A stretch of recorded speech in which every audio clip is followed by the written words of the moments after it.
কঠিন ষড়যন্ত্র শুরু করে দিয়েছেন স্বৈরাচার শেখ হাসিনার দোসররা।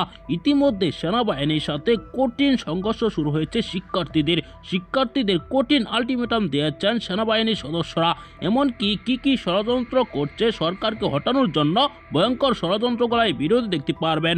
সাংবাদিক এক ভয়ঙ্কর তথ্য দিয়েছেন, না টেনে পুরো ভিডিওটি দেখবেন।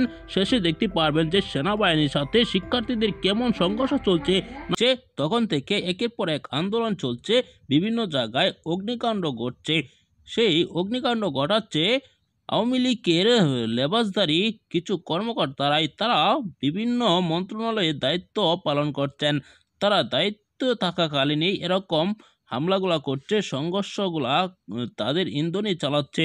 শেখ হাসিনাকে আবারও ফিরিয়ে আনার জন্য তারা যে ভয়ঙ্কর প্ল্যান করেছে, তাদের প্ল্যানগুলা ইতিমধ্যে ফাঁস করে দিয়েছেন এক সাংবাদিক। আপনারা দেখেছেন। অন্যদিকে শিক্ষার্থীদের কারা আন্দোলনে নামিয়েছেন। শিক্ষার্থীরা পুলিশের সাথে দেওয়া পাল্টা দেওয়া করছেন, সেনাবাহিনীর মুখোমুখি অবস্থানে নিচ্ছেন। তাদেরকে কে নামিয়েছে তাও কিন্তু এখন পর্যন্ত অজানা। কিন্তু আওয়ামী লীগ যে তাদেরকে আন্দোলনে নামিয়েছে সেটি কিন্তু সকলেই বুঝতে পারছে।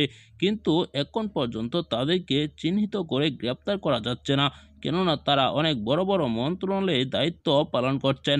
দর্শক, এই ভিডিওতে আপনারা দেখেছেন, এসব বিষয় নিয়ে আপনার কি মতামত জানাবেন। পরবর্তী এরকম ভিডিওগুলো পেতে চ্যানেলটিকে সাবস্ক্রাইব করে রাখবেন। এই মুহূর্তে বিদায় নিচ্ছি। আসসালামু আলাইকুম ওয়া রাহমাতুল্লাহ।